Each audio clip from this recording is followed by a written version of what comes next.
தூக்கி போட்டேங்க. ஆமா செருப்பு கைட்டி பண்ணிலாம் பேசுறேன். எப்படி இதை தாண்டி உனக்கு வருமாடி? அவளுக்கு ஷூமா என்னம்மா வந்துப்பம்மா தானே பேசுறேன். இல்ல நீ எதுக்கு இப்ப எனக்கு பில்லி அட்டை பண்ண?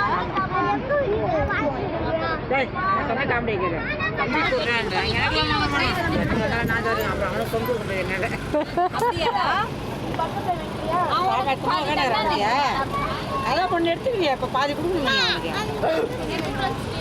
அது சிக்கன் கிடையாது. அந்த அண்டைக்கு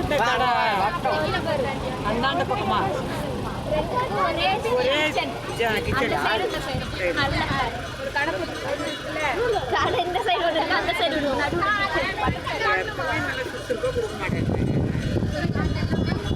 நீ அங்க நிக்கிறியா? நான் வந்து நிக்குவேம்மா. ஏங்க கொஞ்சம் வாங்க. ரெடியானதான்